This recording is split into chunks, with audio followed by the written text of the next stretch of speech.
Danger averted. Tonight, newly released court documents are revealing just how dangerous the police chase got as it wound through Pueblo last Friday evening. The chase involving convicted felons firing multiple shots at a citizen and multiple police officers. Investigative reporter Sean Rice is live in our newsroom with these new jarring details. Sean. Yeah, Mallory, it's behavior Pueblo Police Chief Chris Noller has warned of ever since a new law allowed convicted felons to possess weapons. Tonight, court documents obtained by 13 investigators are shedding light on how close we were to the murders of a Pueblo citizen and multiple police officers.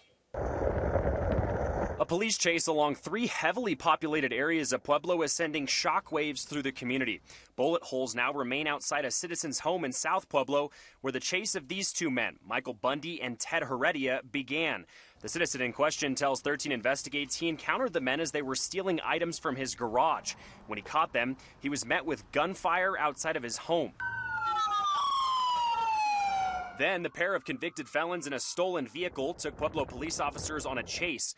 Court documents say the officers, quote, feared for their life as they were chasing the men from the south side to the east side, where they were eventually arrested. Officers are repeatedly arresting the same violent offender with weapons over and over and over again.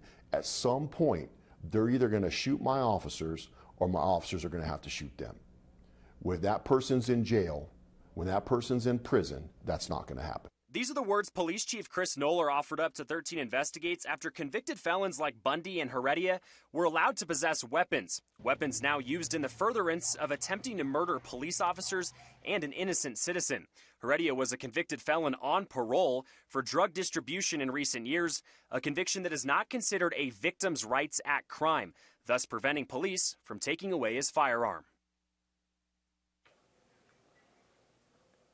Court documents say Heredia told his mother that he shot at police officers because he, quote, wasn't going back to prison.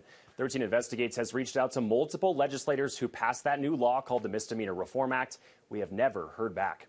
Reporting in the newsroom, Sean Rice, 13 Investigates. Sean, thanks.